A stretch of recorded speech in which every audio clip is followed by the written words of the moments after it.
養兒100歲，長憂99。由衣食住行到供書教學，養育一個小朋友成本可以無限大。普通小朋友喺香港長大都要百幾萬先至養得大啊！父母營營役役，早出晚歸，只係想俾小朋友一個較理想嘅生活環境。搏命儲錢啊！咁你都係儲嚟為咗啲咩咧？我依家都係其實咩都小朋友行先。細路仔興趣多多，樣樣都要使錢。好多所謂嘅 exposure 俾佢嘗試嘅機會咧，都需要錢嘅。但係冇錢係咪真係萬萬不能呢？大部分嘅心機時間都係花喺佢哋身上咯。我覺得最緊要嘅都係時間。富養窮養唔一定由物質條件決定，屋企人嘅關懷先至係最重要。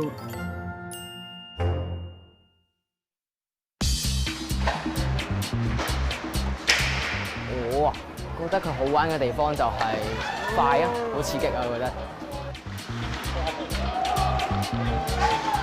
呢個運動係要好有團隊合作性㗎啦，加埋你要互相包容到對方嘅失誤啦。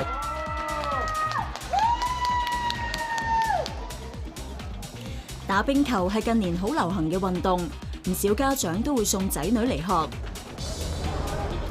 13歲嘅景晴年紀細細已經打咗10年波。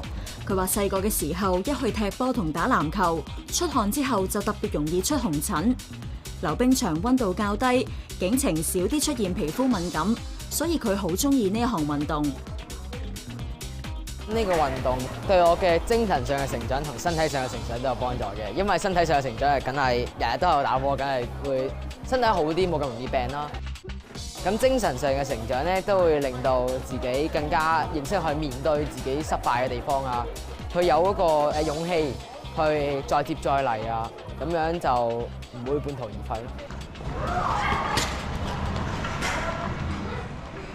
每次景晴練習，爸爸都會陪住個仔。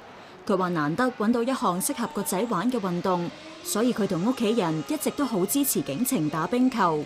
但係為咗陪個仔打波，佢形容幾乎係斷六親。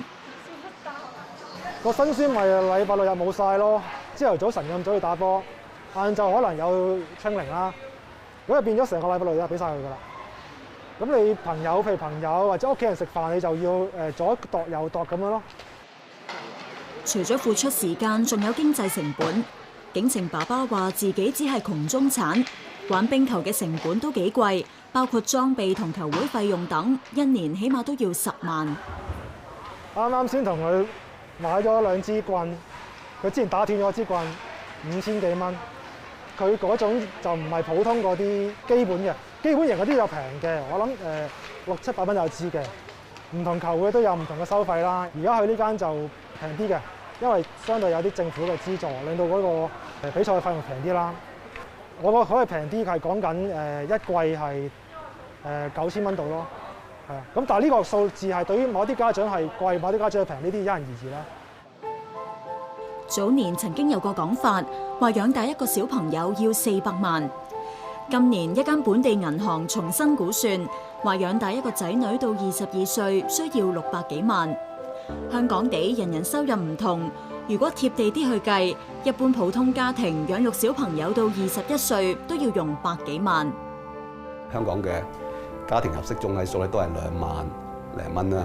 咁香港個普通家庭其實得2.7啊2.8個人嘅啫嚇。咁咧我哋當一個家庭一個小朋友，咁即係一個家庭20零萬。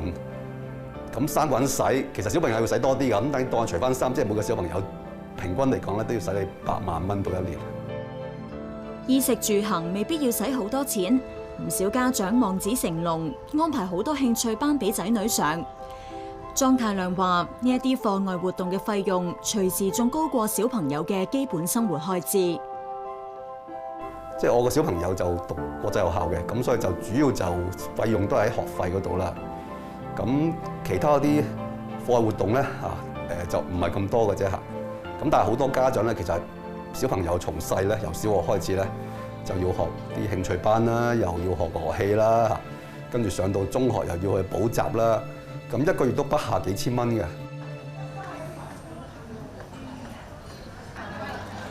阿樂有一對仔女，一家4口間中都會一齊飲茶。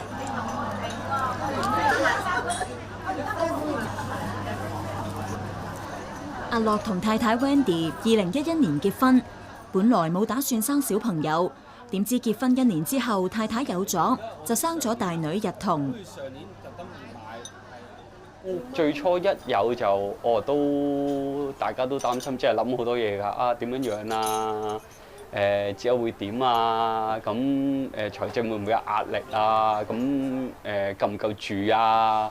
係啊，跟住因為好多嘢都未接觸過啊嘛，生跟住都開始大家冇諗咁多嘢啦。係啊，咁啊天跌落嚟當被冚咁樣，順其自然生咗再算啦咁樣講。日彤出世之後4年，兩公婆再有計劃咁生咗細仔日希。你望到佢咧就好孤獨嘅，即係佢自己一個人玩，因為又冇哥哥姐姐啊，又冇細佬妹陪佢，咁啊好孤獨嘅。咁嗰陣時就太太都有講話計劃，喂，不如生多個啦。咁有啲咩即係有照應啊嘛，咁唔使去到大有啲咩事就好似自己一個要面對自己去處理，冇人商量咁咯。阿樂覺得生2個小朋友就夠晒數，其他家庭又係咪咁諗呢？根據政府1981年嘅數據，嗰年每1000位15至49歲嘅女性就誕下65.2個活嬰，去到2019年只係誕下31.9個活嬰，活嬰嘅數量下跌1半，反映現今社會大眾嘅生育意願越嚟越低。一決定要生小朋友，無論生幾多個，都要考慮供養問題。阿樂嘅太太 Wendy 平時負責整理屋企嘅瑣碎開支，屋企2個細路加埋水電煤等，日常生活開支都唔細。始終真係而家咩都使費貴，尤其是可能佢哋書簿費啊，咁每年個額就已經係不停遞升㗎啦。咁好似話今年中學買書嗰度都成4-5千，對於家長嚟講慳得幾多就幾多咯咁樣。係啦，佢好似今年為例，咁其實家姐1到4年班嘅書咧，我都仲 keep 喺度嘅。係啦，變咗可能細佬就啱啱升1年班，咁其實都有4-5本書我可以用得返。阿樂同太太都要返工，住喺隔離座嘅嫲嫲就會同工人姐姐一齊湊孫仔孫女放學。唔好走咁快，唔好走咁快。工人姐姐煮好飯，嫲嫲就會同孫仔孫女一齊食飯。佢覺得今時今日嘅小朋友比起以前幸福。而家湊小朋友咧，譬如啲細路仔，你問佢中意學咩啊？咁咧父母咧有能力就會俾佢哋去學。但係我哋以前嗰啲咧，都有少數啊，少數唔俾佢學咁咯。不過而家啲細路仔係好好多。食完飯，嫲嫲就會陪細佬日希一齊做功課，對住個孫，有時都會幾勞氣。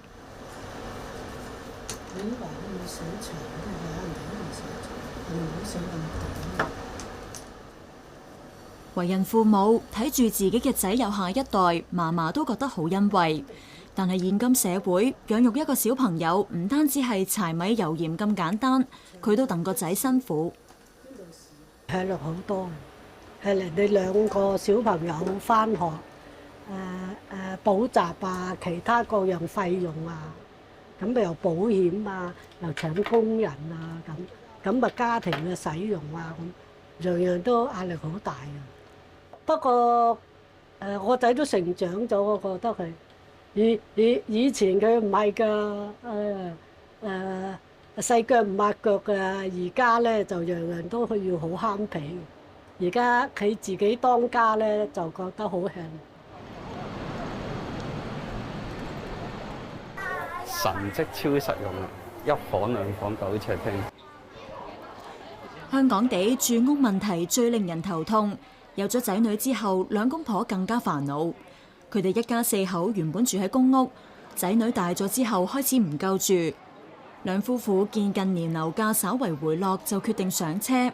計過收入之後，佢哋選擇咗樓價較平嘅居屋。家姐開始大啦，跟住就想自己有一個叫做獨立嘅空間。到依家細佬又開始大啦，咁又係連玩嘅空間都冇乜嘅。咁都係食飯又係嗰張台，做功課又係嗰張台。咁一定係諗自己仔女行先㗎啦，即係寧願自己辛苦啲，點都要俾到啲好啲嘅環境或者舒適啲嘅環境佢哋咯。天下父母都想子女過好日子，但係物質條件唔係仔女開心成長嘅關鍵因素。經濟條件一般嘅家庭，仔女一樣可以快樂成長。下一節再睇。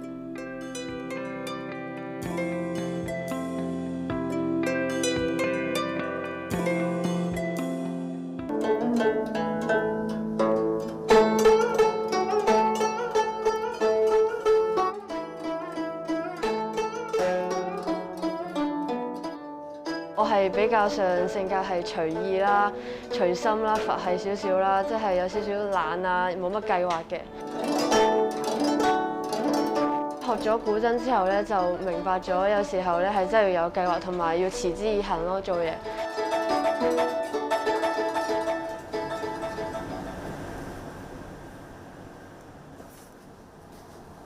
15歲嘅海瑩住喺深水埗嘅唐樓，屋企經濟條件唔算好，但係佢媽媽都鼓勵佢學下音樂，陶冶性情。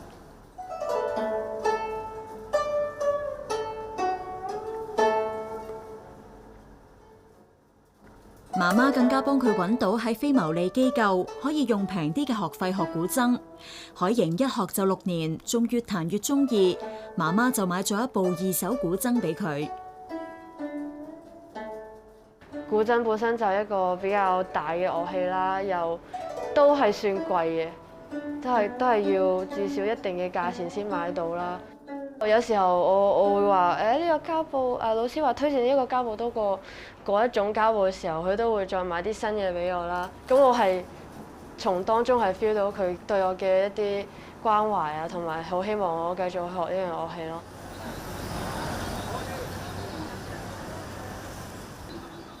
海瑩媽媽係全職主婦，屋企有2個女，連同丈夫一家4口。為咗慳錢，佢平時都會趁街市臨收檔嘅時候先至去買餸。買餸嗰啲都會諗下買啲平啲啊，或者等啲特價嘅時間先去買啊咁樣。家庭開支啊，差唔多一半係嚟交租咯。咁就剩低一半就攞嚟食飯買餸嗰啲咯。咁再剩低就係其他開支，大概都係1/4到1/5之間嘅錢係攞嚟用喺小朋友身上。一家人都係靠丈夫嘅一份糧生活。雖然伙食可以慳，但係2個女嘅使費就盡量應使得使。慳嚟就係可以睇其他方面可以用下咯。咁就例如咁去補習，咁你1個月都成1000幾蚊。本身都係基層啦，咁你而且呢度消費物價又貴，租金又貴，交通又貴，好多樣都係貴，所以冇辦法。呢一日，尖沙咀文化中心有一個中樂團表演，海瑩都係表演者之一。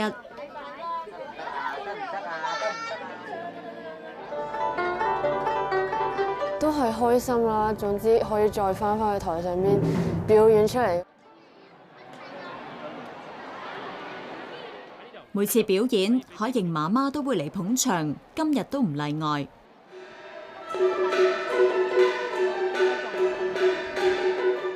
睇完都覺得係開心同欣慰咯，因為睇到佢嘅付出係有成果啦。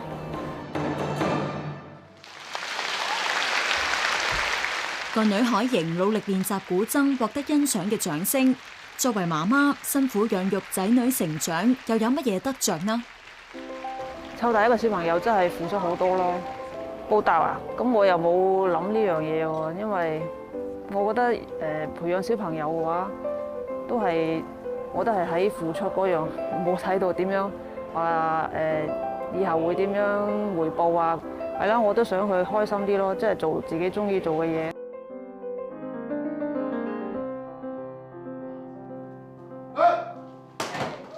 想小朋友學多啲嘢，都唔一定要俾昂貴嘅學費。中意打冰球嘅景晴，近年亦都開始練跆拳道。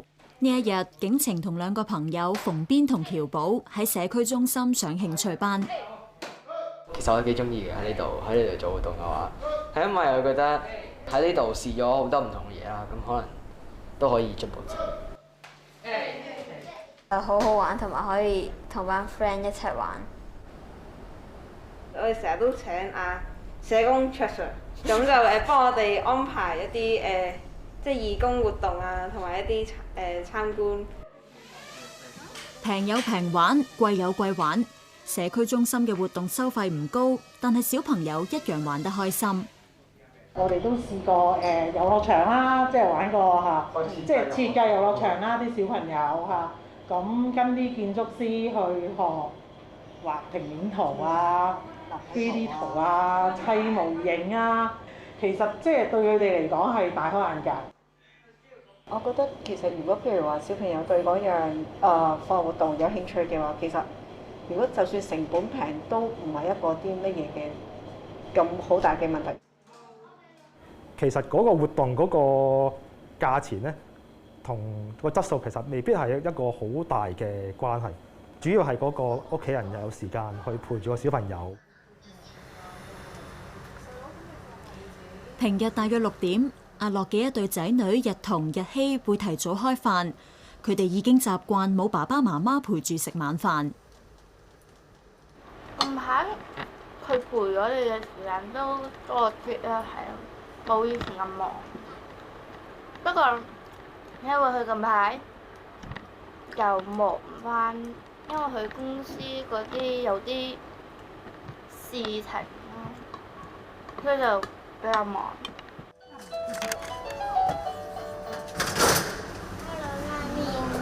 食咗飯未啊？